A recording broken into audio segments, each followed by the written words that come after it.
kid, don't ever let them get inside your head. They'll tell you what to do in life instead of everything you know that you could get. Don't let them guide your life towards regret. I'll fight for what I love with every breath. My past is filled with things I won't forget. I use them all to push me to my best. So treat the worst of times just like a test. If only I could go back in time, I'd tell myself that everything will end up alright. Just push yourself, test yourself, figure out what you like, and find your limits, don't be rigid, always work towards a prime. Surround yourself with open minds, people can change your life. A few friends with intent can help you feel alive. Find a passion, take some action, and with a little time, just be patient, make a statement, try to enjoy your life. They'll try to kick you while you're down. They wanna rise up while you drown. They wanna fill your head with doubt. They're silently scared that you'll figure it out. I'll make it look like I'm losing, won't bother hiding my bruises. And when they finally think you're wounded, then it's your chance to be ruthless.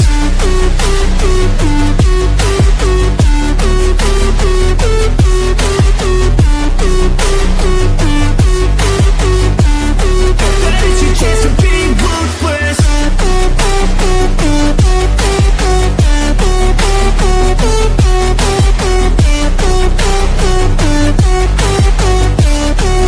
It's your chance to be ruthless. They don't wanna see me make it, they don't wanna see me care. Anytime I make some progress, I can see that they compare. I think everyone's against me, maybe something in the air. Am I paranoid? I swear a void is forming and they're scared. I walk a straight path, not many can say that. I like to play fast, cross me and there's payback. You better pray that I don't see your face at any place that I go. I know you hate that. I've been doing fine, I'm not wasting any more time.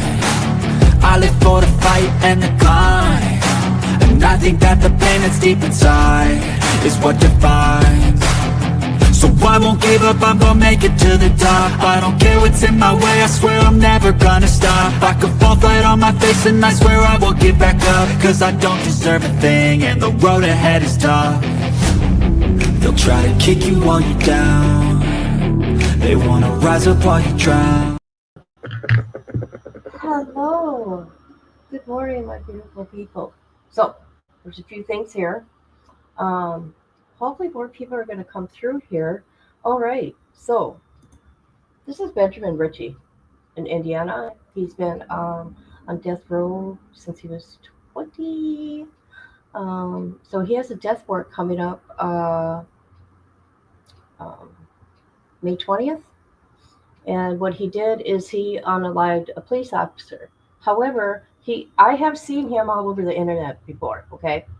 And we're going to watch, you guys, this is funny. We're going to watch also girls from overseas that fall in love with him, okay? We're going to watch one of the girls, okay?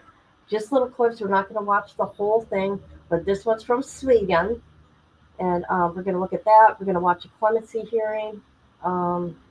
And then him doing interviews. This guy named Trevor something, I think he's from the UK. He does a lot of interviews with people that are on death row. So yeah, there's that. And a few other announcements here. Hold on, let me get his face out of there. All right. So remember, you people, I told you if I have questions, I'm going to go to the source. Well, you know, Letitia is no longer in Kansas. She's in Colorado, right? When did I do that live, you guys? Monday? Sunday? Monday? No. What is the day? I don't know. I'm sorry. I reached out to Letitia, okay, because that's what I do. And she reached back to me. So I'll get to that at another time, okay, because I got to respond to her yet because I have questions. So she did reply back to me. And yesterday, I finally got the FOIA, the new FOIAs, people, up until, up until the 12th.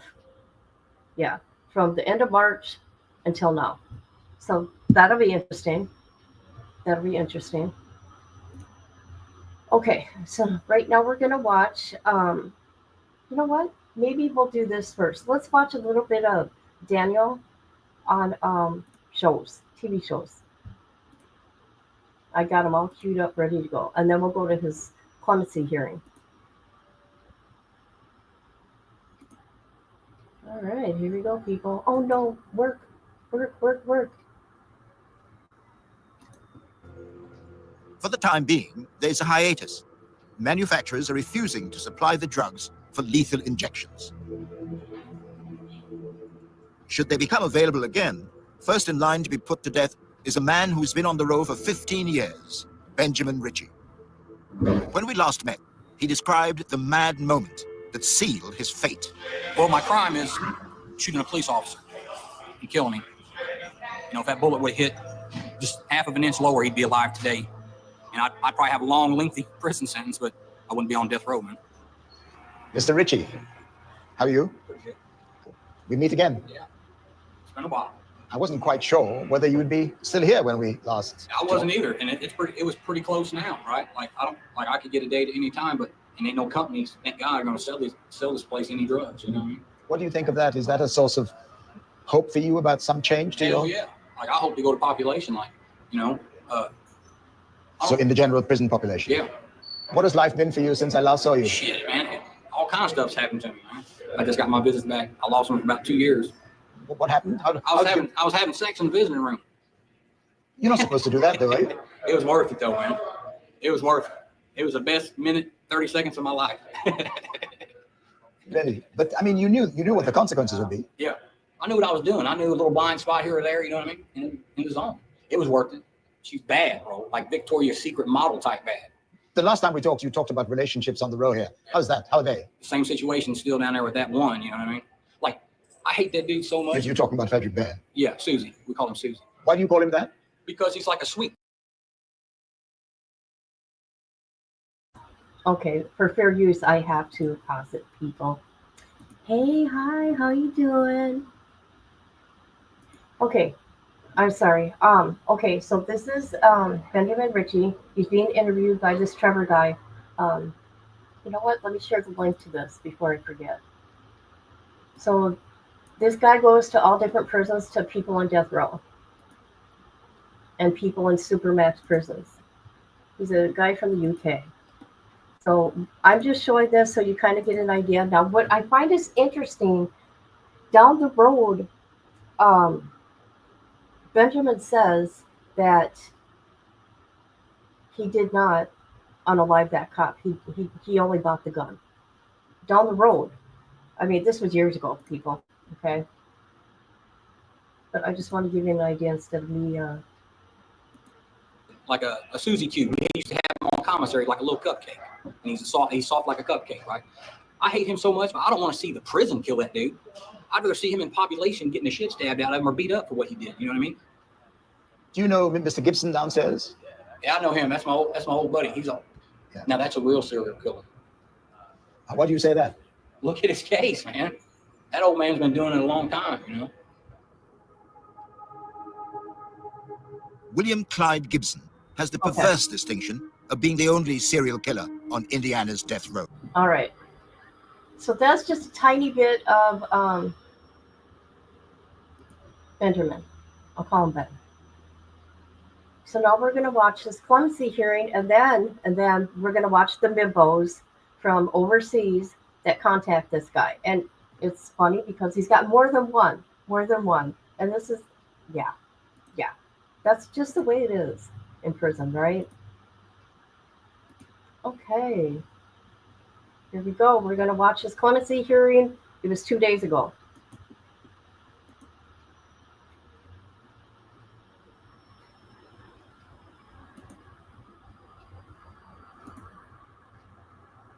I know. Ain't that cool?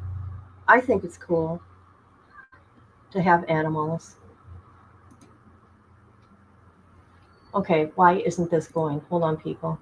I don't ever have patience. Oh, here we go. Okay, any minute. I'll calm down. So yeah, also, so we're gonna we're gonna watch his Swedish girlfriend. Okay, we're gonna watch that one because there's more than one. But this girl, everybody wanted to interview her. My name is Gwen Ward. I serve as the chair of Indiana Board, along with my fellow members. We're here today for your petition for clemency. Could you, for the record, state your name, your DOC number? Yes, ma'am.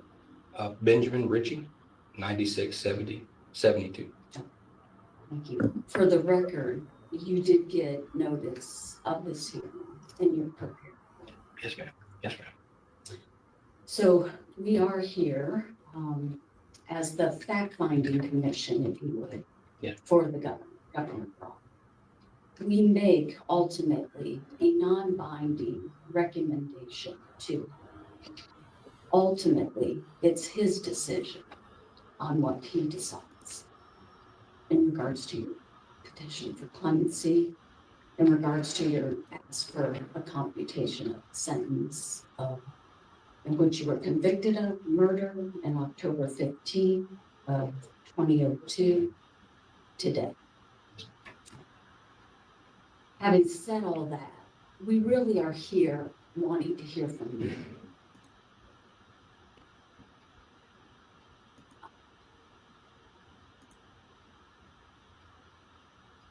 To know what you want us to know, ultimately. We're going to have questions for you, for sure. Yes, ma'am. But this is your opportunity to share whatever it is. Nothing is minute as to what you want to make sure we hear and take in terms of our decision. Yes, ma'am. So we're going to give a lot of leeway in how you want this to go. But I really want to emphasize that it's important for me. I mean, I can read all of this, but you're an eyewitness to all. And so, as I think back to that September 29th, that Friday night in 2000, from my perspective, the train had already left the station, if you will. But if you could share just in how you felt it all came about to that day, that night, at that 7:30, your decision-making that ultimately lost a life. So I'm going to shut up and we'll hear from you. Well, that night was like you said, it was a train that left the station with no brakes. And multiple bad decisions led to losing the life of a man who should be here today with the horrible actions that I took that night. And there's not, I was just a kid, just been on blowing his own life up and everybody else's life around me. I didn't care about myself. I didn't care about anybody but nothing. And I fairly accomplished that mission. I ruined my life and other people's lives. And I'm so sorry for that night. If I could go back and just shake that kid, because he wouldn't have listened to nobody, and tell him, you're about to really screw things up here, man. You're about to go somewhere you can't fix. You can't take back what you did. And there's not a night that doesn't go by that night doesn't haunt me. I think about it all the time. It doesn't go away. When you take someone's life, it don't go away. It's always there. And only thing I can do now in prison is not repeat that mistake. And in 25 years, I've never touched an officer. I've said things. People always say things. I didn't ever want to repeat and have another family feel that pain that I'd caused that other family to feel. I never wanted to repeat that action again. And In 25 years, it's been tough. It's been tough. I've had to cover myself with tattoos and blend in because I live in a land of predators. And if you look different, you will become prey. So sometimes I've had to act and portray something I am that I'm not, just to blend in. And I've lost my way sometimes, it's tough. It's tough portraying something for 25 years and not get caught, because if they catch you, they think you're full of crap, they're gonna do something to you. And it's been a tough 25 years. And only thing I could say is I wish I could go back to the day in court, because that man's wife deserved to say everything she needed to say to me. And that punk kid should have kept his mouth shut and let her say whatever she needed to say, because that was her right. It was his family's right. I had no business mouthing off to that lady. She had every right to say what she wanted to say to me. And I just wish I can go back and tell that kid, keep his damn mouth shut. Take it like a man. I'm just so sorry that I ruined that man's life and after his family, his kids, I just wish I could take it back. I could.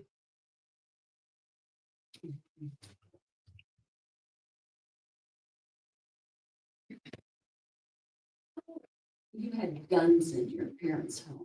You had the gun on you. Yes, ma'am.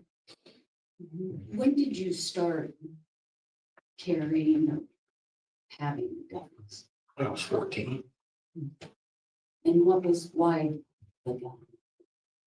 In our neighborhood, other kids had guns, and that's kind of scary. I mean, you got other 14 and 15-year-old kids running around with guns, and you get jumped on and beat up at the park and stuff. Well, I got sent to the hospital one night. A group of them sent us to the hospital. I had contusions and multiple contusions and cuts on my body where they beat me up with a baseball bat. And I was like, I don't want that to happen again. Would I would have used it? Probably not. But I probably got myself killed with the dang thing, because I'd have pulled it out and not used it and somebody shot me down. Did you go to the firing range ever? No, man. You never had shot.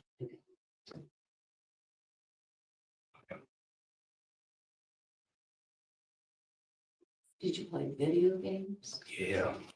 I mean, I think most kids in the 90s played video games. Yes, ma'am. So you knew what a gun could do, Unfortunately, yeah. and you still chose to.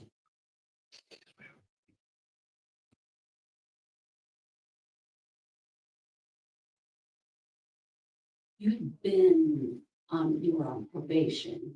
You had robbed a home.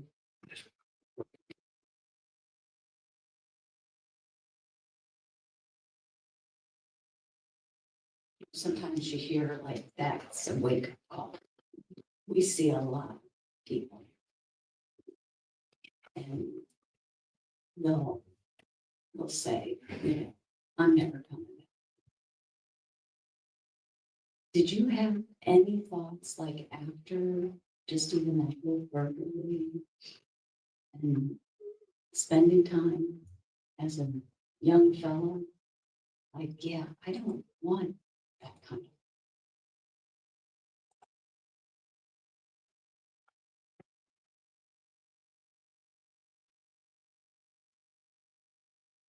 And they sent me to prison at such a young age.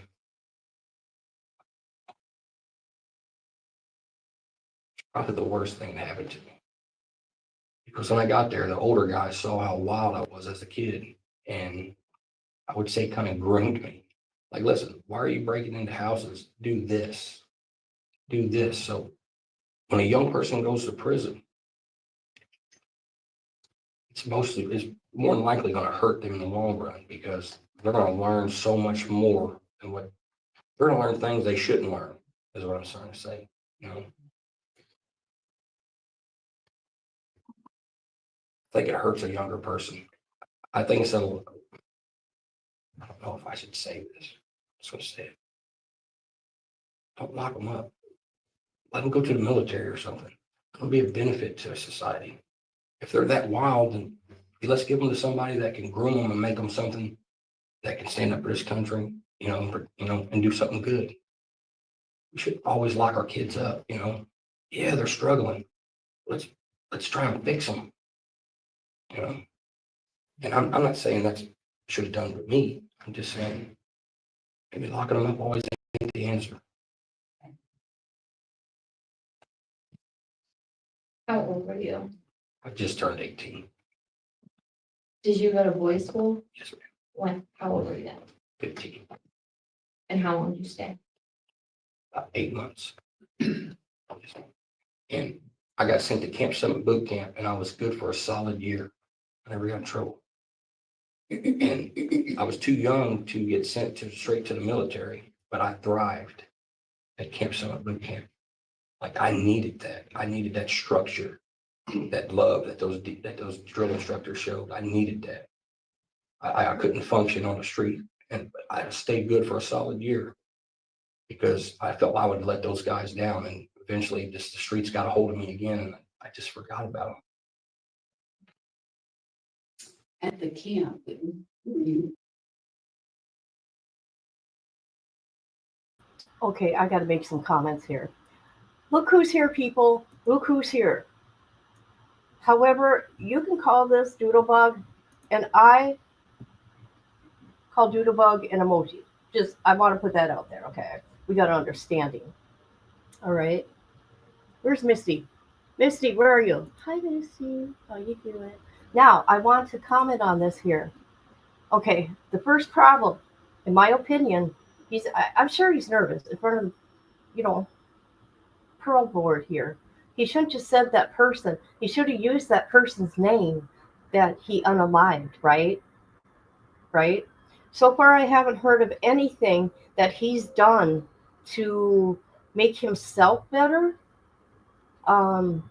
Anything he's done to make him better, like mentally, physically, whatever. Do you guys know what I mean? I hate it when I don't make sense. I make sense in my own mind. But oh, good, you're here. Good. Just making sure. I mean, he's got to be nervous.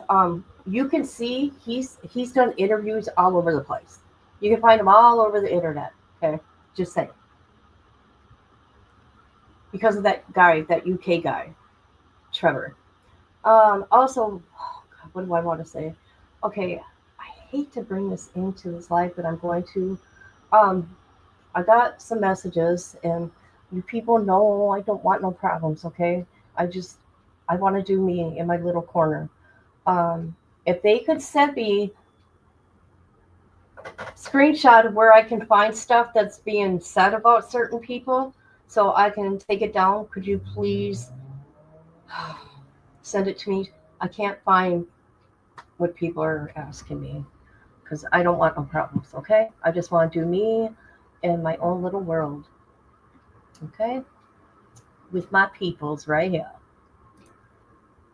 All right. I wish the camera was better. I would zoom in on him, but okay, here we go. doing schooling. Yes, ma'am. It's mandatory. You must go to school. You must make good grades. And you were doing Yes, ma'am.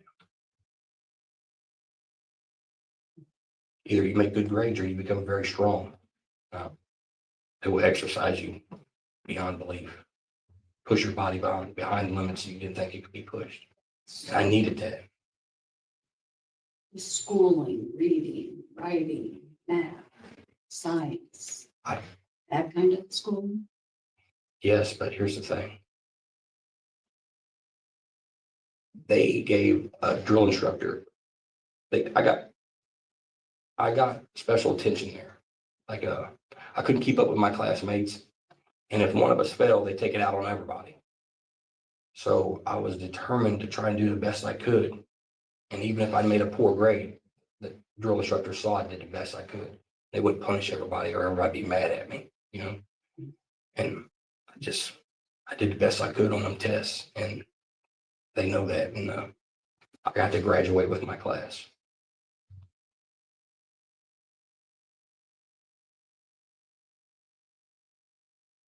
So you sort of say they let you slide. at least in the academic portion. Maybe the physical part you excel and did well. Yes. But you didn't act out. You weren't punching or beating up the teacher. No, ma'am. Those drill instructors don't put up with that. That's one. Yeah, you don't touch the women there at all. Can't do that.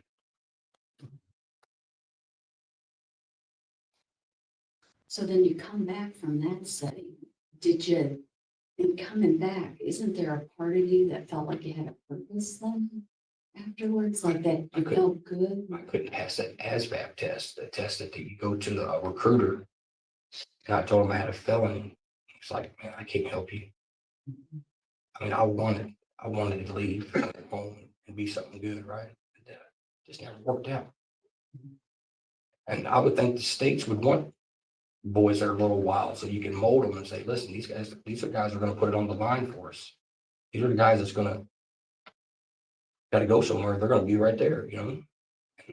I just didn't want to die in the street, another statistic, you know. I didn't want to be another loser for my neighborhood. That's what ended up happening.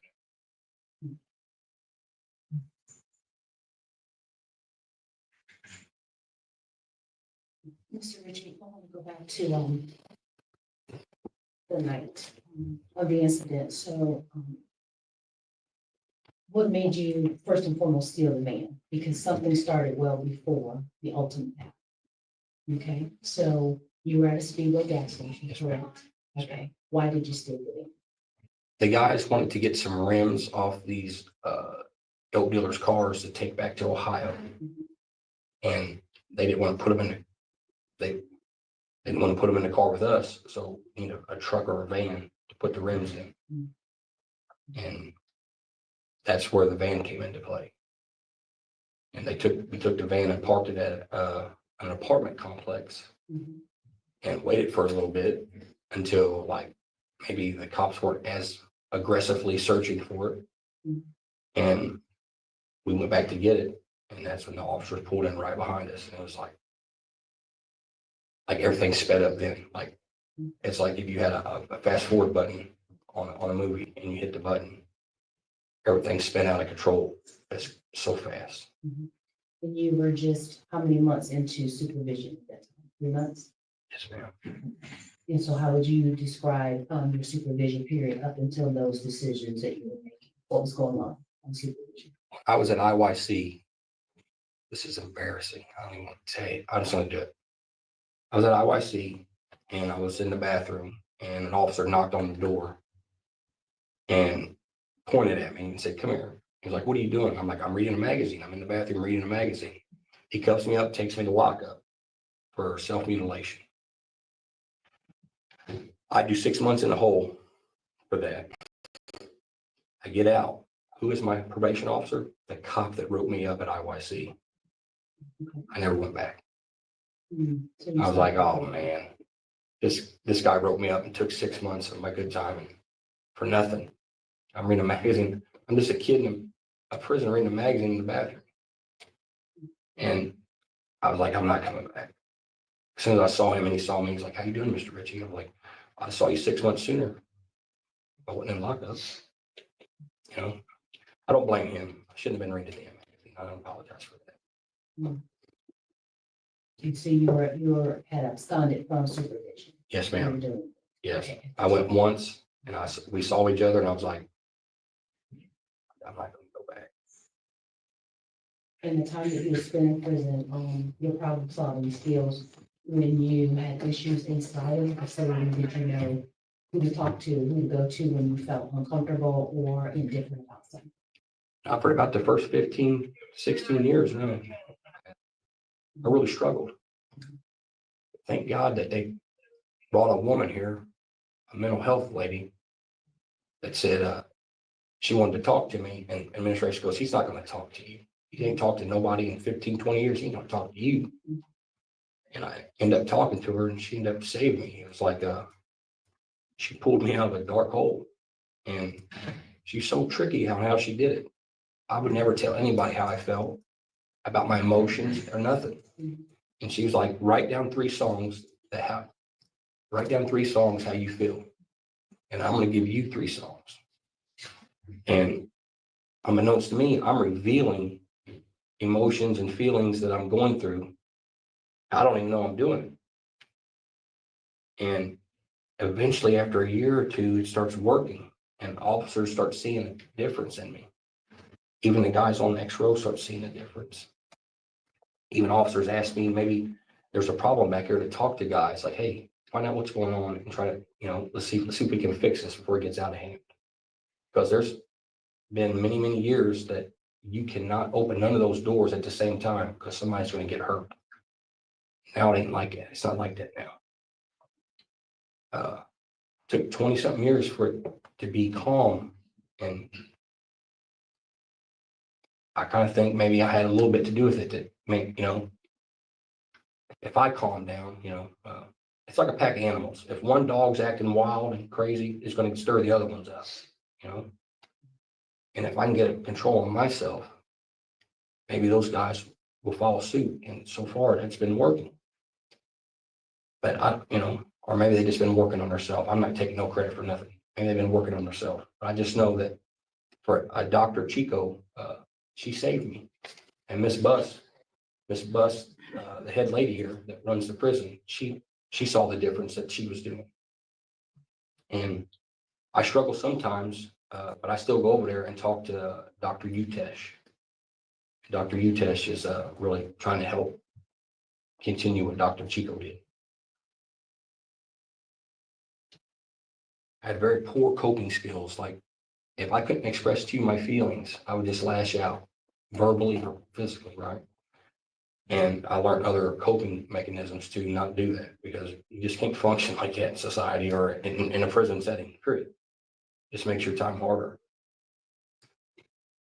And I'm doing the best I can. Every day is a struggle for me. I do the best I can, and just take it one day at a time now. So just kind of going through some of this stuff, and I think, and like we said, we're very well versed on your case and your life and have reviewed a lot of material. So I think we can all agree a lot of things happened to you as a baby, as a child, as a young man, that we would not have liked to have happened to you. And you had a hard time with a lot of that. So as you've kind of gone through this, you've identified a couple points in your life where there's been a crossroads and you took the wrong road. Okay. So we're at one of those crossroads now, and you're telling us you've learned coping skills. So if the governor were to commute your sentence and you were in general population for the rest of your life, how can anybody be assured that you've taken the correct fork in the crossroads, right? Because you had this school that you went to, the camp, you did great for a year, right? And then you backslid. Yes, ma'am. And then you go a couple of years down the road, you're, a young adult, you're able to, physically get yourself out of the neighborhood. You move to Columbus, Ohio. You have a chance to be out of the environment around those people, places, and things that are getting you in trouble. And you're driving here in the middle of the night to get into trouble. Okay, back to Indeed. So I think we can all acknowledge you're capable of the progress, but what assurance can you give about where you are now that you would be able to live a productive life as a member of the prison community and not be detracting? I hear what you're saying. And I have deferred to the wrong road multiple times. My decision skills were below par as a young man. I'm 44 years old now. I turned 44 a couple days ago. I can definitely say I'm not that young man I was then. Am I rehabilitated? No. It's hard to be rehabilitated in Indiana State Prison. You got to have to do that yourself. If you want to be rehabilitated, you got to do it yourself. And for many years now, I've been working on myself hard. I can't take a GED test, but I study those books like they're getting ready to come tomorrow. And it's the last, it's the last night to cram for it. I'm trying to better myself every day. I wake up every day and try to do something positive for myself, for someone else. That's all I can do is take it one day at a time. I'm just not that kid I was 25 years ago. That kid was lost. He needed guidance. And I have guidance now. I have a strong, positive family unit now. Something I didn't have back then. I have people that talk to me every day and help me every day cope with the things I do in here. It's taxing. I've lived a life for 25 years. I'm wore out. I just know I'm not that kid I was 25 years ago. I would never hurt anybody again. In 25 years, I've never attacked a CO at one time. I verbally said things that maybe should never been said, but I never acted upon those ever because I didn't want that family to feel what that family felt. But you have had problems with other individuals. All right, I need to take a break of that. I just hear word salad. Okay, now we'll take a break from this and we're going to go somewhere else. We are going to go to the foreigner, the Swedish girl that is in love with him. I don't think they're still together though, because he had more than one girl. Okay, that I do know, because that's just the way it is. Here she is, the Swedish girl. Here we go. She talks really, really slow. Really slow. Ivana. 3 to 4 years. How did you meet him? Actually, I didn't meet him. I saw him on a documentary on YouTube, and Oh my God. I decided to write him a letter. And he responded, and one thing led to another, and I went to visit him, and we just fell. Okay, let me tell you people something. Am I muted? Hold on. No, I'm not. Why? I want to know, ladies from overseas, okay? I'm not a hater, okay? I'm not a hater of people, okay? I'm haters of people's actions, okay? That hurt me. All right. I mean, I don't hate. I just dislike and disappointed. Okay, foreigners, people overseas, ladies, why do you write to the men on death row in the United States? Don't you have that in your own country? I'm just asking for a friend. Could you put it in the comments? If anybody's watching this at a later time or replay, please put in the comments why ladies from overseas write to the men in the United States and fall in love with them. However, they're not in their own countries. Well, you can go wherever you want, just saying. But I don't know. I find it strange. Take care of the people in your country. If you want to fall in love with somebody, do it with somebody in your own country. You know what I mean? So you can go see them, right? Right? Here, I'm trying to fix this here. There we go. All right, so Ivana. We're going to continue with Ivana. She talks very slow. In love. So you flew from Sweden to Indiana. Exactly. How many times did you go to see him? Over 10 times. God. So we had every time I went to see him, we had a week scheduled so we could meet the whole week.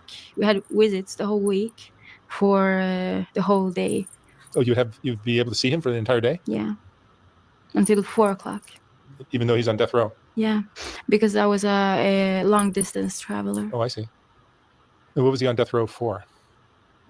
He's on death row for killing a cop officer, A police officer.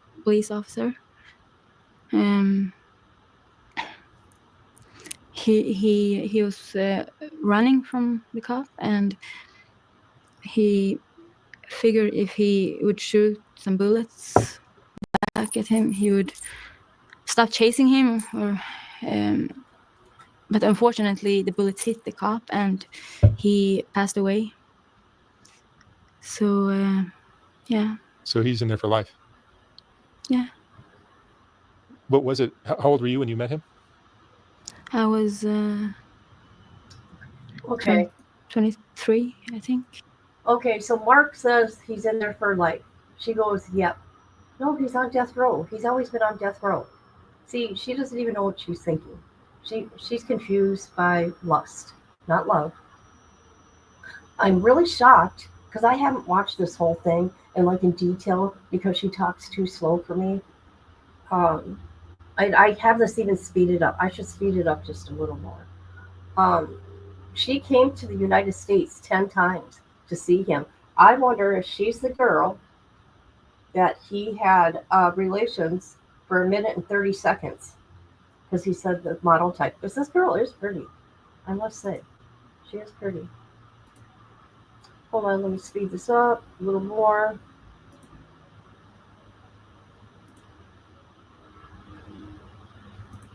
$24, maybe. What attracted you to? Oh, his name is Benjamin. That's too much. What attracted you to Benjamin? Sorry, that's too much. Let me fix it. Sorry. Let's try this. Sorry. Ah! I can't put it in words. Like, it was just a feeling he gave me when I saw him the first time. It's a feeling, and when people. I looked into his eyes, I just felt. This is the pink salt recipe that took me from 179 to 126 in just weeks. You know what the best part is? It's natural. So sorry, people. I just felt that I wanted to be with him forever. And I don't know what. Yeah, that's all I can say. Even though he's behind bars, you still wanted a relationship with him? Yeah, my thinking was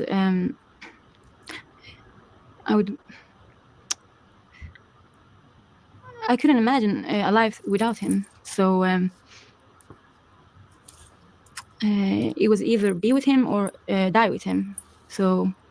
What? Yeah. You fell in love hard.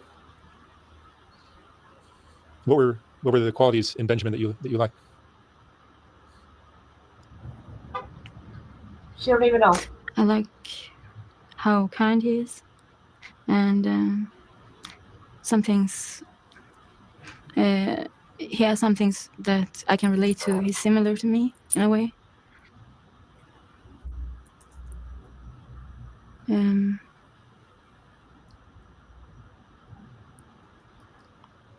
Yeah, I don't know. Do you feel like he was misunderstood? Yes. And do you think you maybe understood him better than most people? Okay. Yeah.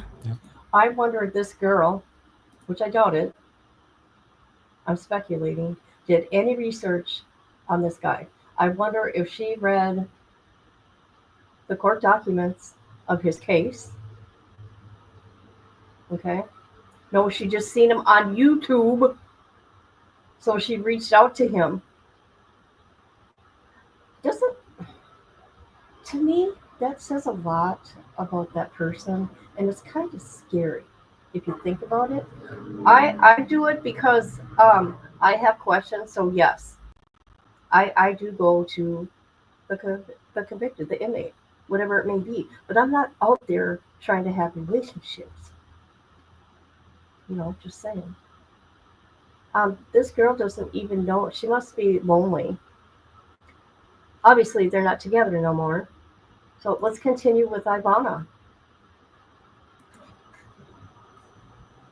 What was your childhood like? You grew up in what city in Sweden? Yeah, I was born in Bosnia. Oh, you were? During the war there. And when I was 2 years old, my family moved to Sweden, and we moved a lot. Like, we moved a lot around Sweden. And I'd like to thank BetterHelp for being a sponsor of today's video. Oh, no. I think a lot of my viewers are going through things, just like we all are, whether Sorry, you're a viewer Mark. or not of this channel. I Sorry, think everybody Mark. goes or click on the link in the video description box below. Bosnia, and they experienced a lot of stuff with my dad. He was he was an alcoholic, and he was in prison a lot, and he used to beat up my mom, my sisters, and he used to be gone for like a lot of days and just come back and just tear up the house. And my mom was. This girl don't need somebody from death row. She needs therapy. Just saying. All right, let's go back to the Clemency. I got to go back and forth, people. All right, let's go back to that. That's correct. Yes, ma'am. So talk us through that, because that is, we're not just sitting here worried about, you know, what happens to the COs if he's in general population. We don't want anything bad to happen to anybody. Yes, Governor doesn't want anything bad to happen to anybody. Yes. So how are you going to deal with those situations? Because, you know, you will be surprised to learn that a lot of people in this setting are going to be hopeless, are going to be reckless.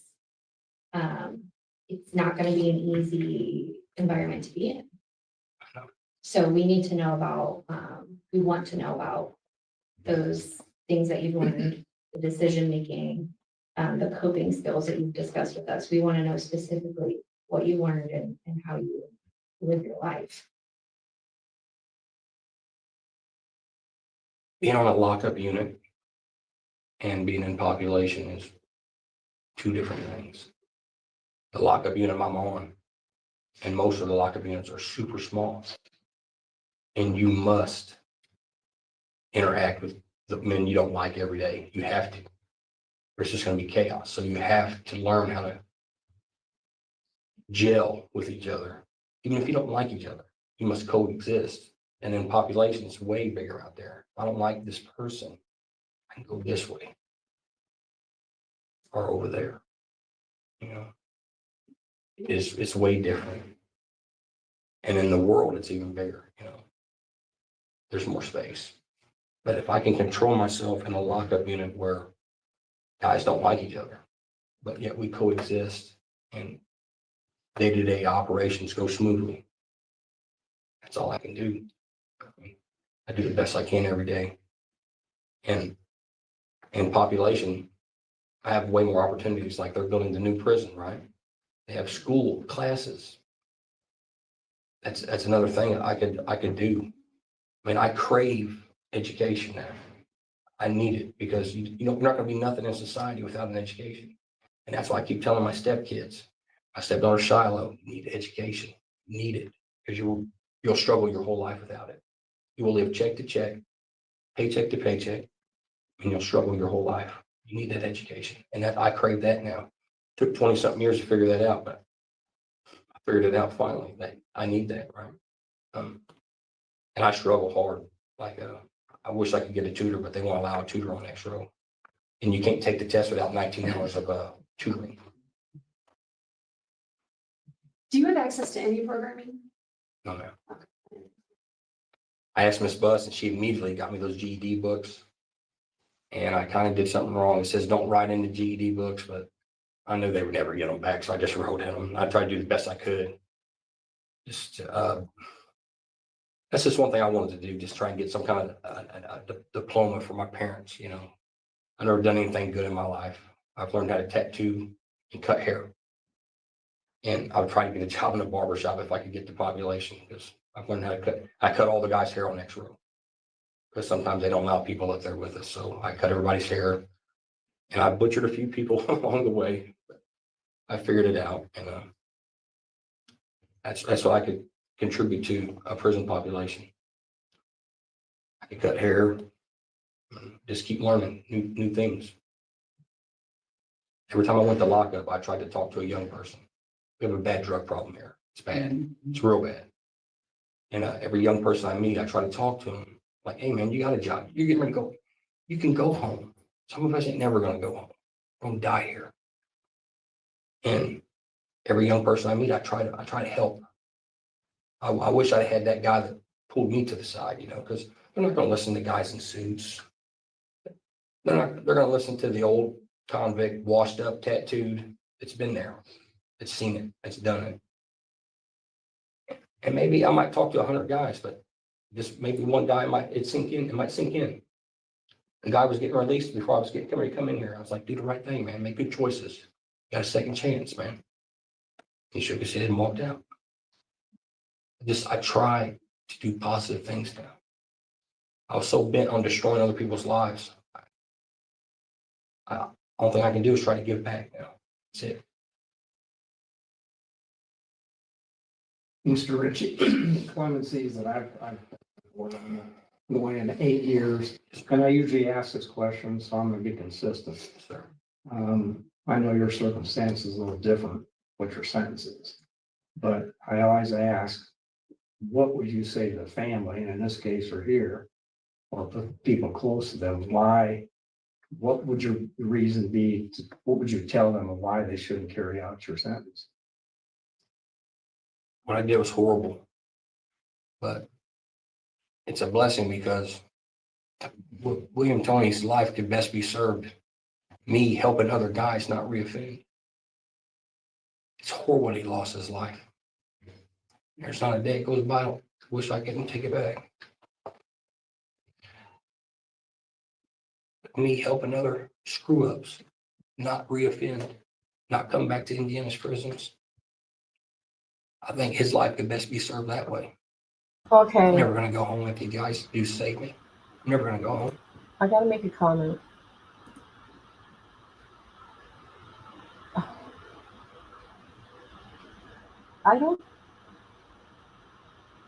Why is he talking about other people not coming back to the prison? This ain't making any sense. Okay, I know he's nervous, but he's on death row. He has a death warrant.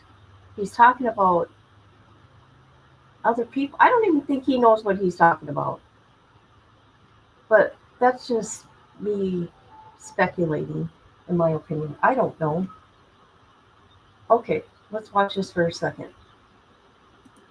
This is one of the first interviews he did. Hold on a minute. And the link is in the chat. I was going to run something all the way through. Camera roll, 12 are due to be executed on the orders of the state. Hi. For 2 weeks, I was given privileged access. Okay, here's Ritchie, right here. I think this is one of the first ones he did. To this dark and forbidding world. Stealing cookies as a 7-year-old boy in school, turned into a 20-year-old killing a cop, landing himself on death row. It went from stealing cookies to shooting a cop. Welcome to Indiana's State Prison.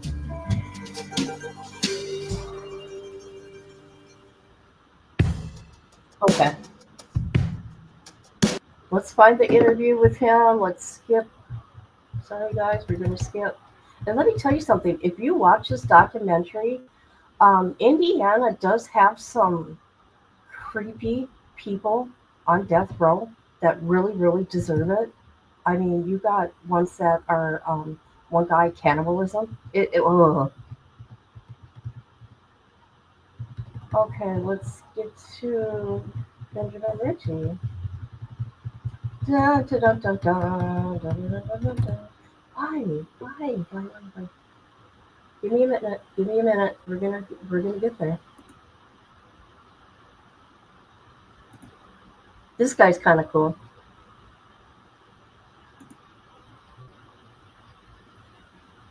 No, it's not cool to take somebody's life. I don't want people to, take what I say out of context here. Why?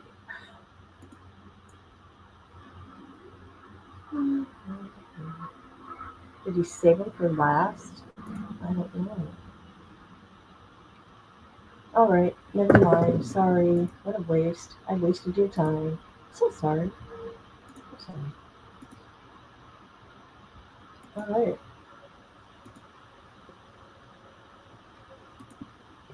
I'm okay with that.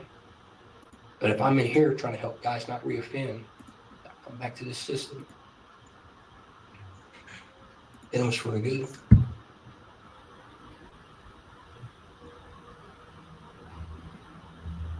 Why would you think they'd listen to you? That part of me, you know, I mean, I Maybe they would will. hope. Maybe they will. I wonder if, you know, a 20-year-old Benjamin Ritchie would be listening to you and just see.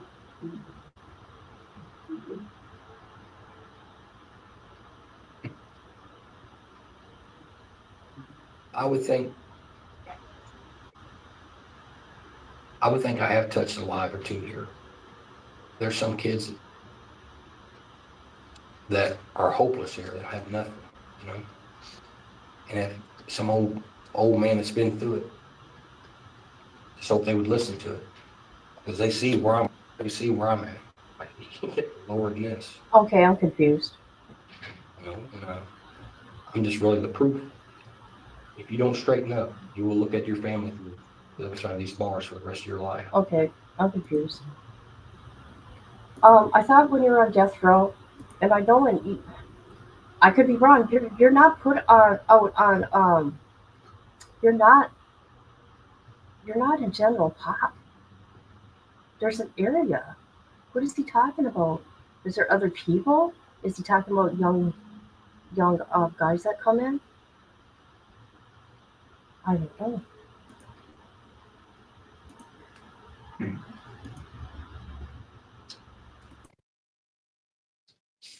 Tell us about your faith. It wavers from time to time. Sometimes I feel like I pray to him and he's got me on caller ID and he's like, oh my God, this guy again, you know. But it gets stronger as the older I get, you know. The older you get, I guess your faith gets stronger. I mean, when you're young and wild, you really don't believe in nothing. As we all get older, I guess you have to turn to something. And I've done it every other way. Why not this way? What's it look like? Sometimes lonely. Sometimes I feel alone. And my mom always say, just pray. You know, even my friend who has 3 murders, he's not on death row. He's copulation. He's like, bro, just pray. Just pray to the man. Just pray. He'll help you. Sometimes I feel like I don't want to be one of those fake Christians that only pray to God when you need his help. And I know a lot of people do that. They only pray when they want a favor. I think there's a song out there that someone sings. It's like that, right? I don't want to be that person. So I struggle sometimes with prayer. But you're not going to get nowhere if you don't try sometimes, you know. So I just try to take it day by day and just ask him to give me strength to make it through one more day, you know. Do you have a Bible? Is there an Yes, ma'am. opportunity for you in your area to? Yeah, they don't allow us to go to church. And used to allow Kairos. Kairos. They used to allow them to come in here. And they would have feasts and stuff on extra. I wouldn't participate because I don't want to eat your guys' food and sing your songs and pretend I'm something I'm not. And a guy named Virgil Noble was like, listen, man, you don't have to do nothing. Just eat the food and just listen. You got to do nothing. And that's what I did. I just didn't want to be fake or pretend just to get some good food to eat. And he wore me down. You know, I would come when they would, I would come and participate with them. Yeah, I didn't want to come off as a fake, like most guys. It's participating to see something to eat.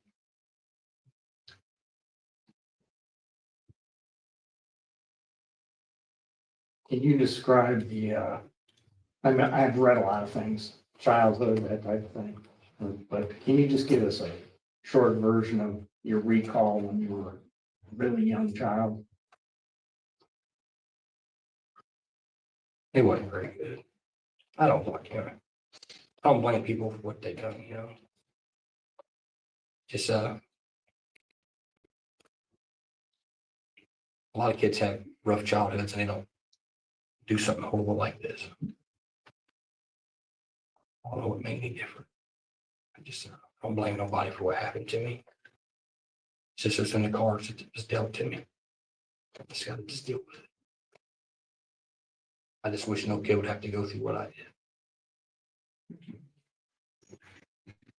Is there anything specific that you'd like to share though about kind of the collective years when you were younger, positive, negative? I guess the first part of the first 5 or 6 years was pretty rough. And it got better, but here's the thing. When we get mad at our kids and they do something we don't like, we can usually give them a spanking. They'll do that, show them that we're displeased with them, right? But then when someone displeases a kid that's been beat on and he lashes back out physically, you say, that's not right. Don't do that. You're not supposed to hit the other kid. But then when you get home, you get a whooping. It's just, I feel like we're on a wheel that just is like a contradiction. Don't do this, but we do it. Like kids have been physically beaten and hurting and hurt. Maybe not. Maybe we shouldn't whoop them when we get angry with them. Maybe we shouldn't give them spankings. You should figure something else out because we're just reinstilling that violence is the answer.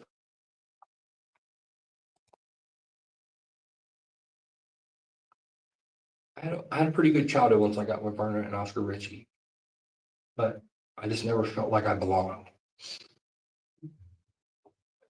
They did their best. They weren't educated enough to know how to take care of a kid that's been through what I've been through. I don't blame them. They were great parents. Wonderful. It just wasn't in the cards for me. I know you've touched, while we've been sitting here talking about, the ups and downs over the past 25 years or whatever. What do you think really, truly was your turning point since you've been here incarcerated to think? Because, you've had some ups and downs. You've had conduct. It hasn't been perfect. But at some point, you had to have had some kind of change. You just, that old saying, I'm sick and tired of being sick and tired. So can you bring a point forward for the board where you really like something just changed in you? Where you really just decided that I don't want to get in trouble and I want to do the right thing and I want to be helpful to people around me? Dr. Christina Chico. Okay. Her and Miss Buss really worked hard. I was on a list for a long time at this prison, the top 10 dangerous men at this prison.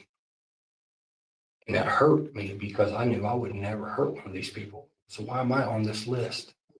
So I had to change how I talked, how I behaved, how I portrayed myself. And it took a few years, but I got off that list. That was one of my greatest accomplishments. That made me feel good. It made Miss Buss feel good. It made Dr. Christina Chico feel good. Now I got 2 ladies I cannot let down.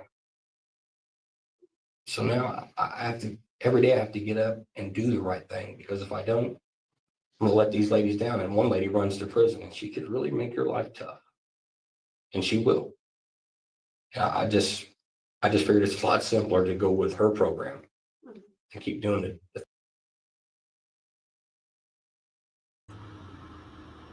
All right, so let's go back to the sweetened girlfriend.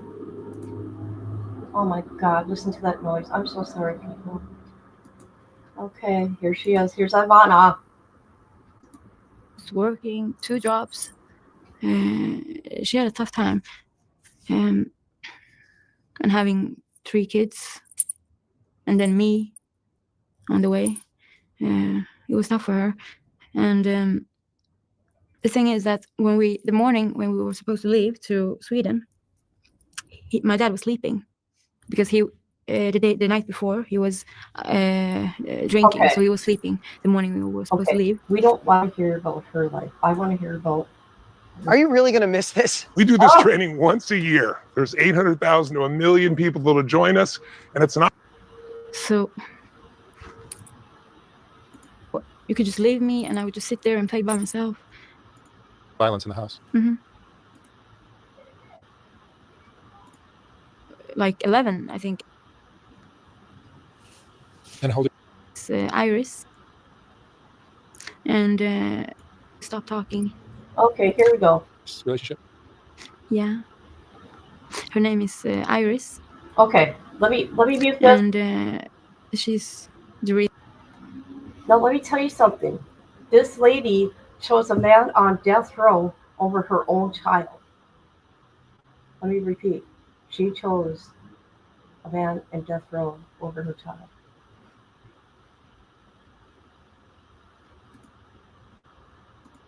Reason I changed my life, because after everything with Benjamin, when we stopped talking, the reason why we stopped talking was because the whole time when we were talking, we had a plan to break him out. I was supposed to hijack a helicopter. Okay, pay attention, you guys. Pay attention. Their plan of action, she was going to break him out of prison.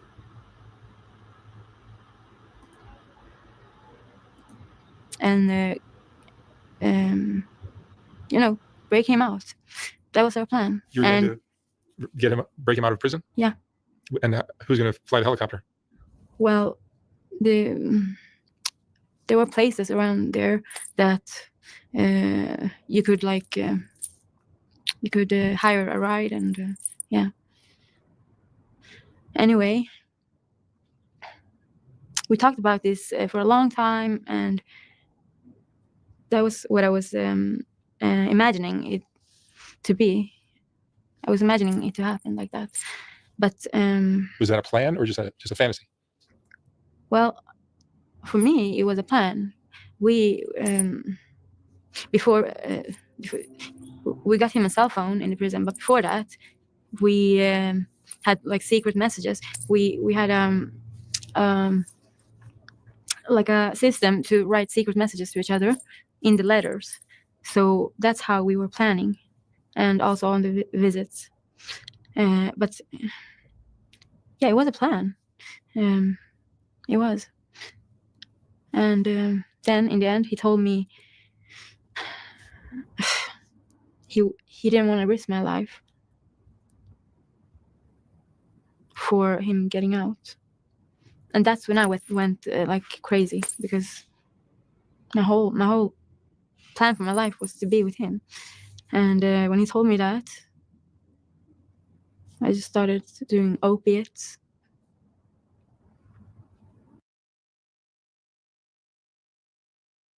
See? How sad is that? Then she started using. Look at how these inmates get into these lonely women's heads. And this is what I've been stressing about a certain inmate for almost a year. It's going to be a year. But nobody was listening to me. They were worried about other things. They mess with women's heads, okay? There's always more than one, all right? This is sad because she didn't get to see her daughter. She's going to break them out of prison. Then she started, look at how she, and then we're watching this clemency hearing, right? And then we're hearing about all this that he's done. This is crazy. He has never changed. Things I was. Dr. Christina Chico, Miss Bus, Dawn Bus, they saved me. They saw something worth saving, and they didn't give up on me. And I can't thank those two ladies enough. And Miss Bus is still here. I know Miss Dr. Chico no longer No, ma'am. is with the person. No, ma'am. But Miss Bus is. And she saved me. understand why you were on the list? My words, my mouth, my loud mouth. Yes, ma'am. But, I mean, you had physical altercations in your time too, correct? Never with an officer. Not with an officer, but with other, Yes, ma'am. okay. Sometimes it's error. Can you understand that? That your actions can, even if you know that's not who you are deep down or whatnot, you acknowledge that you got yourself on that. Yes, ma'am. And I mean, we're kind of talking about accountability, so I'm gonna just kind of bring that full circle. Okay, clemency is just a very small part of what we do. We deal with offenders with reentry and doing revocation and review hearings for their parole. And we really emphasize accountability and transparency, right? Because we are not like judicial judges. We are just trying to, make the best decision, make the best recommendations for those reentry goals or what have you, in this case, a clemency consideration. So in the spirit of just being totally honest, transparent, and taking accountability, talking about that night and the decision that you made. And there's been a lot of discussion from you, from your past attorneys, and from other people around you that this was just a horrible accident. And there were 12 people that said, no, it wasn't. He did this on purpose. He made a conscious decision to end this man's life. So as you sit here today, this board wants to know what happened from your perspective, what your decision was.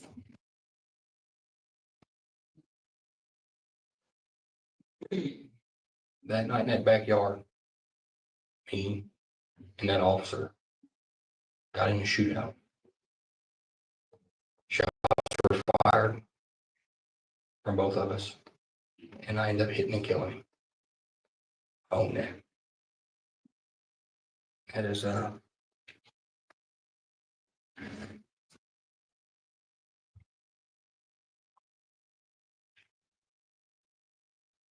it's something I gotta live with every day.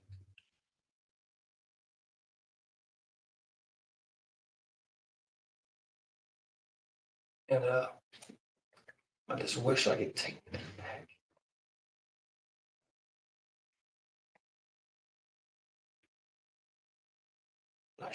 I don't blame him though, he was doing his job. I should have never been in a stolen car, I should have never had a gun. Should just did the right thing when I got out.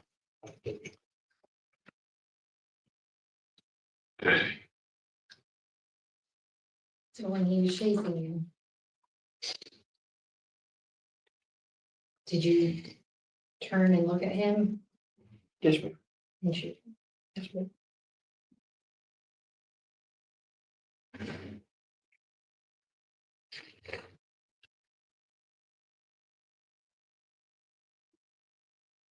And then you learn he has a wife. He has a 4-year-old, an 18-month-old, 2 daughters. And he took this shift, if I read correctly. It wasn't even his shift. He was Volunteer. just helping him.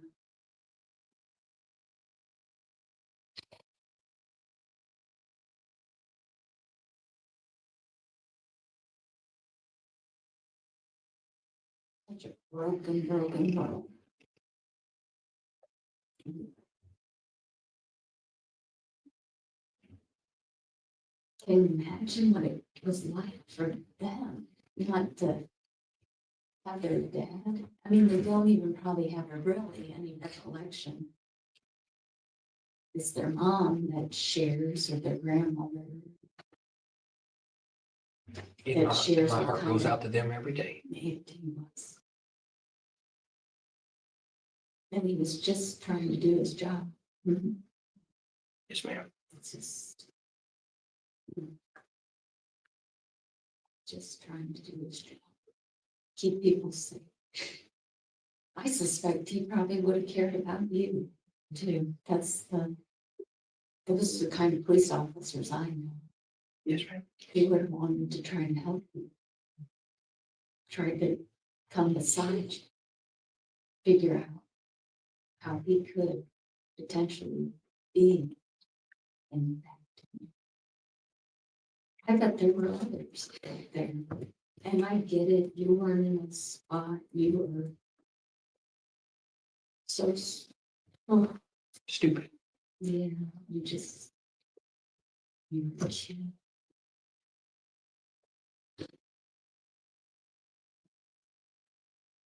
When did you start kind of dealing with the feelings that you're feeling now, the guilt and acknowledging? Because I assume it's, to some extent, you probably lied to yourself for a while, that you didn't do this intentionally.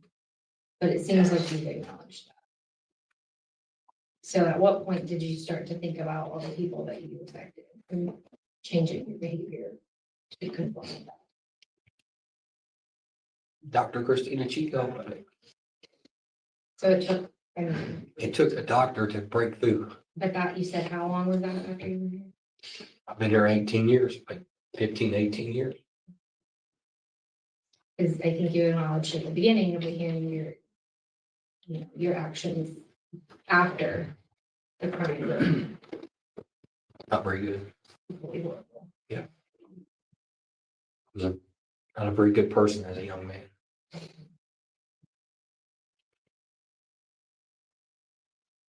That person needed to be put down. Person I was.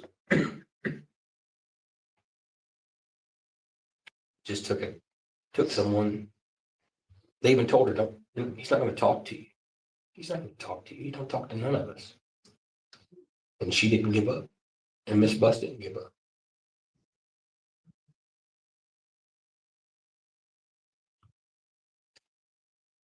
So it would be fair to say that since you received that type of breakthrough with someone who's able to get you to the point where you can take ownership, begin to work on self-accountability. I'm a firm believer in growing where you are planted, okay? As in, being part of the process as a part of being a part of the problem. And as we said, we've already established, obviously you had some conflict issues. Okay, we won't keep hashing that up. And I see, the last, in some things like that. And how you want to move forward and how you want to try to help other people. And I will say this for you is that there are a lot of studies in data that does prove the simple fact that the type of influences people are surrounded by, the average person who really didn't know anything about your situation, didn't know anything about the victim's family, anything, just picked up something and read it to see that, oh my goodness, look at everything you were exposed to way back then. And there's going to be another group of people who say, well, yeah, there are other people who also experienced, if not the same type of dysfunction in your life at such an early age, and some of those folks made it. If we all had the magic answer there, none of us would be here. We'd all be very, very wealthy somewhere on a remote island and doing like that. With that being said, just sometimes we don't know why some people don't know when to stop. For me, I know that when the shots were fired back and forth, if I read and did my studies correctly here, the officer fired once, you fired 4 times. So once you fired them 1 time, and that was one too many, we can all admit that. Not beating a dead horse and certainly not trying to break you down, really trying to build you up here. Okay. Is that I just wish you had stopped then, because something I was hoping, my thing is, man, something should have went off then that I've gone way too far with this. But again, hurt people hurt people. Broken people do not know how to, they don't understand their boundaries because there are no boundaries. Certain people at that point in life. So I think it is fair to say, I'm glad that you got something going better in your favor. And that you are not being a menace to society here and being a problem you could be in this environment. Okay.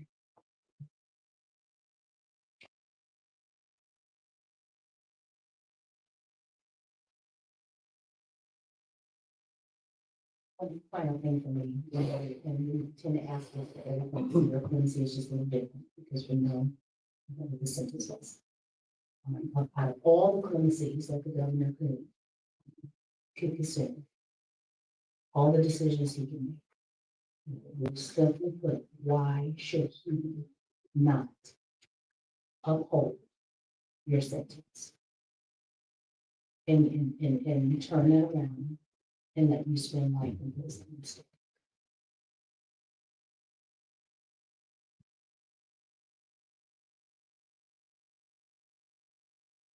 I'd be better served trying to fix and help other prisoners. I've been here so long, everybody knows who I am. I think I could help us save some of these guys. I know my life's over, either which way it goes. But I can spend the rest of the time I do have helping and destroying, building up, then destroying, tearing down.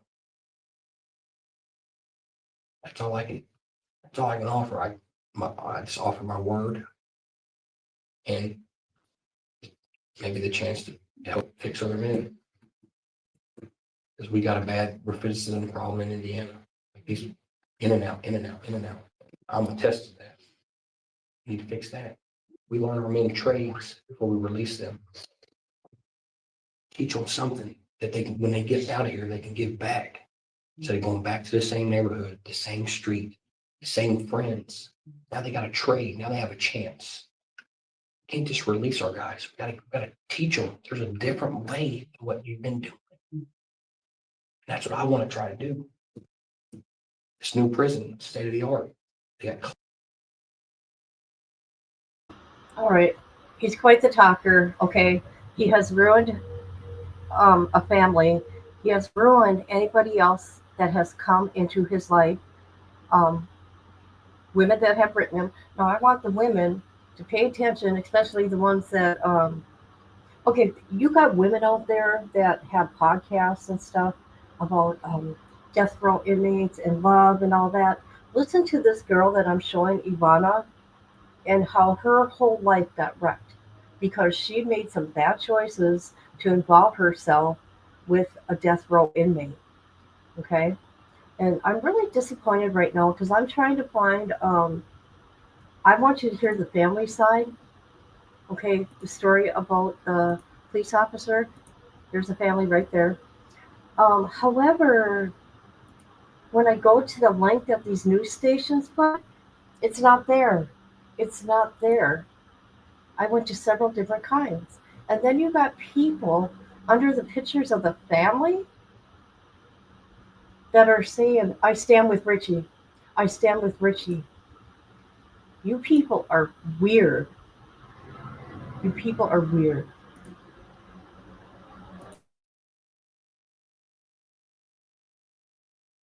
Classes and stuff there. First thing I would do is get in those classes. If I'm a better person, I can help other people. I got to work on myself first. I got a lot more to work on. That's all I want to do is just trying to stop guys from coming back. Some would say that being put to death would demonstrate, teach others that you don't touch the cup. And maybe police officers get saved. I don't know. Maybe you won't be here to know. Maybe you'll know in your eternal home. But maybe your greatest gift will be saving officers you don't even know. I don't know. I mean, If that's the case, I'd be okay with it too. As long as I give back. I've taken so much. Whatever I can do to give back, that's what I'll do. But you know, ultimately, you are set free with your faith. Yes, ma'am. It doesn't matter what any of us that you have, I am assuming, have, as you've said, you're sorry to the family here. I truly think you both want that. And I think you've asked for forgiveness. And I think it's important that you know that in asking in your faith, you have received it. Amen. Yeah.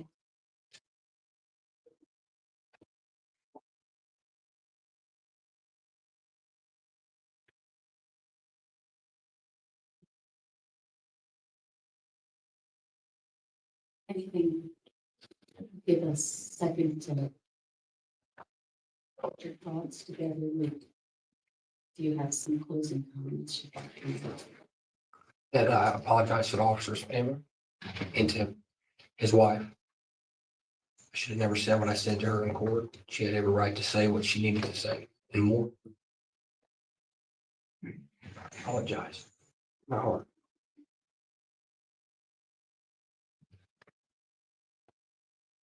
Well, thank you for your time. Yes, ma'am. Thank you. We will next Monday gather down at the State Government Center. And then upon that, we'll take our time to ultimately make our recommendation. Thank you, ma'am. Okay. Thank you for your time. You too. Thank you. Thank you so much.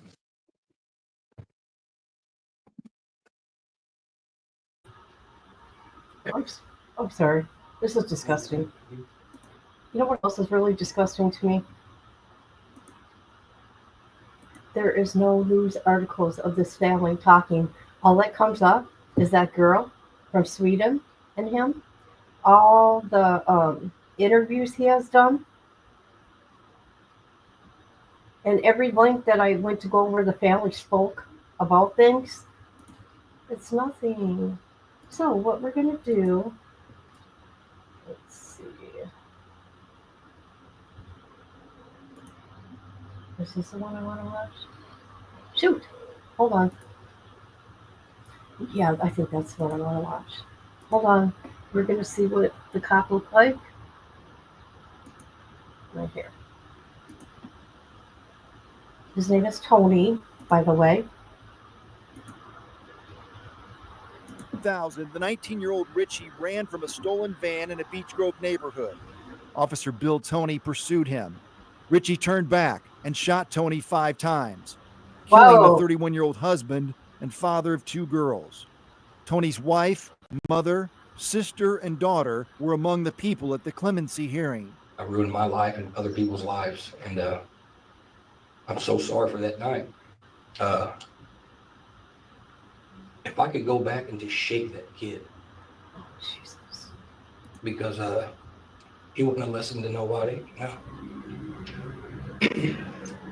And tell him, you know, you're about to really screw things up here, man. You're about to go somewhere you can't fix. You can't take back what you did. Sentence in 2002. He sat on death row while the state halted executions for 15 years. Now he is scheduled to die by lethal injection May 20th. He's asking instead to spend the rest of his life in prison doing something positive. William Tony's life could best be served me helping other guys not reoffend. No, you keep being bad in prison, Benjamin.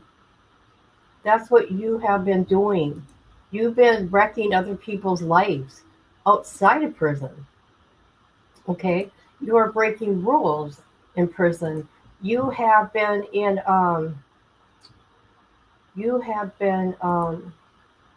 in the hole quite a few times. So we're going to go to the cops page, Officer Dell Memorial page, William Ronald Tony, okay? End of watch was February 29th, 2000. So sad. Let's see. Okay, so here you go, people. Let me share this. Oh, you know what, people? Look at this. Hey, people, look at. You can go to this page. Let me share this, and you can send this to the parole board. A letter, and it's all ready to go. I'm doing it. All you got to do is do your name, okay, and then send it. Okay. This guy does not deserve it, okay, and that's my humble opinion. Well, do whatever you want. Do whatever you want. But this is what you can do. I'm showing you.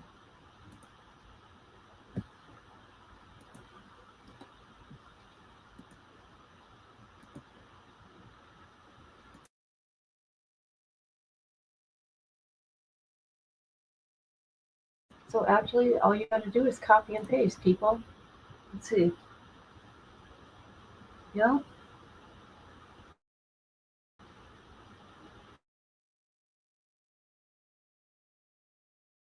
Generate letter for printing. Okay, I'm going to do that later. Sorry. There's a link to that. He didn't say anything immediately. He did not say the victim's name. He did not say any of the family's names. He said that person. That was a human being. Okay. See, look at those eyes. Okay. He is still that little kid. He's still that 19-year-old kid. I don't care what he says. By all the interviews I have seen him do, because he's done many. Yeah. All right, so let's go to the Sweden girl that she let him wreck her life. I got a taste of the opiates when I did a surgery. And I continued. And then I met a drug dealer that dealed heroin. And that was much cheaper than the pills I was taking. So I was with this guy just for the drugs. You got addicted to heroin? Okay. Yeah. This was after you separated from Benjamin? We were talking. Okay. Oh. Let's see. What else does she say about him? Can't imagine being with someone else. See, she's still. Look at this, you guys. In Sweden. That might make a better partner than a death row inmate in Indiana. Yeah, I know. But when I fall in love, I can't imagine being with someone else. Like, I don't see anyone else but that person I'm in love with. Yeah, that's common. But just the ability to be like, when you first noticed, like, all right, so this guy's in prison. This is going to be a lot of work. You saw that at some point, but you went forward anyway? Today we are setting up this Chick-fil-A employee for anything she wants. You could pick any item you want. Okay, this is what we're going to do. I'm going to give you the link to that if you want to watch the whole interview. This girl is so confused. She is still in love with Benjamin. This is crazy. Hi, Ella. This is crazy, people. So there's that. I mean, we all have our opinions, and since this is my channel, I give my opinion. Do you know what I mean?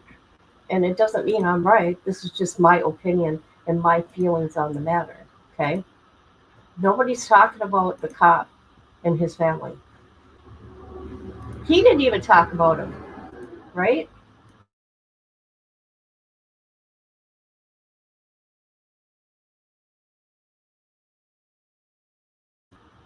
So sad. Hold on a minute.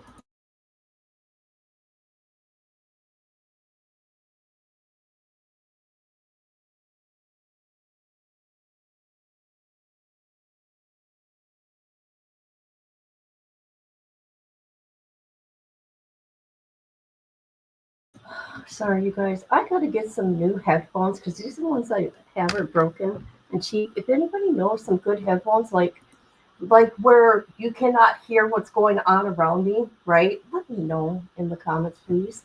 Also, let let me do a rewind here real quick, people. Tonight, I'm going to be going live again. Okay. On Patreon only. I finally, yesterday, got the documents, and they're from the end of March up until, I know for sure, May 7th. But I haven't read them all because I like to read them when I'm actually doing the live. Okay. That's just how I am. So there we go. We got that. And as we know, I did a live the other day about Letitia is not at Kansas City DOC anymore. She's in Colorado. And I said that I was going to reach out to Letitia, which I did, because that's what I do. And she did reach back to me, and I got to respond. Okay. Okay, what else did I want to say? I want to thank everybody for being here. I got some things to do. I'll be taking a little tiny break because I'm going to be taking a road trip, you guys. Okay? Tomorrow I'm taking a road trip. Want to know why? I'm going to tell you why. There is a teacher messing with my grandson. So I'm going to go have a conversation with the teacher. Just saying. You do not pick on a child with autism. Shame, such a shame. Shame, shame, shame. My daughter told me, right? Oh, she knows what Grandma's going to do. Grandma's going to show up. Grandma's going to show up at the school. That's right. My little buddy, my little sweet boy, Dawson, okay? You get to a school, right, that there's a vacuum. I mean, there's just one school, and it's, kindergarten to 12th grade. It's that tiny, right? One school. Obviously, they need to be educated there and be nice to the children with autism. That's all right. Things are going to happen. I'm going to go up there. Okay. Poor grandson. You don't mess with my grandkids. But I'm just going to have a conversation, people. That's all I'm going to do. And I'm going to make sure these people get some education because I'm going to contact somebody. Not just with the district. I'm going to go higher up than that. Because they all cover each other's backs. See, that's what grandmas do. Protect the children at all costs. Oh, my poor neck. But I'm still doing my exercise, people. Let me tell you, oh my God. So hard. It's been so hard this last week, right? But I'm doing 2 miles a day on the treadmill. Or I go for a walk with Nala. And let's see. When I walk with Nala, we go for about an hour or so. But she gets tired. So then I feel bad. And so I let her cool off her little paws and get a drink. And if she wants to go again, we'll go again. Let's see, what else did I want to say? So 8 p.m. Central Time tonight on Patreon only. Patreon. Because I'm not going to let anybody take my channel from me because I'm not doing anything wrong. I'm doing what I do with any other person. However, people got a problem with a certain individual, inmate. It blows me away. See, they don't know who I am though, and what I do. Love you too. So anyways, I'm going to go. I got some things to do. I want to thank everybody for coming through. And Benjamin Ritchie does not deserve clemency. I didn't hear any kind of remorse. He didn't address the family. He couldn't say the victim's name. Right away, I'm like, oh, I see where it's going. And as we see, he takes advantage of women from overseas, and wreck their lives too. Well, she made that choice too. However, you see what he did here? And then he kept her strangling her around because he knew that she was in so much love with him. So much love, she couldn't let him go. But she has now. All right, everybody. I will see you later.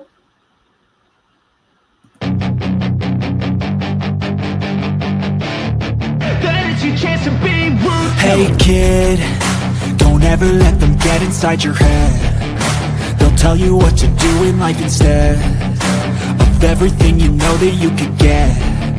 Don't let them guide your life towards regret. I'll fight for what I love with every breath. My past is filled with things I won't forget. I use them all to push me to my best. So treat the worst of times just like a test. If only I could go back in time, I'd tell myself that everything will end up alright. Just push yourself, test yourself, figure out what you like, and find your limits, don't be rigid, always work towards a prime. Surround yourself with open minds, people can change your life. A few friends with intent can help you feel alive. Find a passion, take some action, and with a little time, just be patient, make a statement, try to enjoy your life. They'll try to kick you while you're down. They wanna rise up while you drown. They wanna fill your head with doubt. They're silently scared that you'll figure it out. I'll make it look like I'm losing, won't bother hiding my bruises. And when they finally think you're wounded, then it's your chance to be ruthless.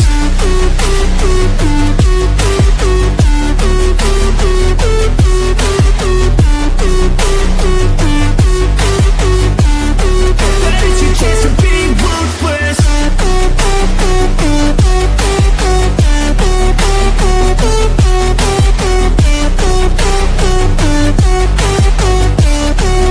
It's your chance to be ruthless. They don't wanna see me make it, they don't wanna see me care. Anytime I make some progress, I can see that they compare. I think everyone's against me, maybe something in the air. Am I paranoid? I swear a void is forming and they're scared. I walk a straight path, not many can say that. I'd like to play fast, cross me and there's payback. You better pray that I don't see your face at any place that I go. I know you hate that. I've been doing fine, I'm not wasting any more time.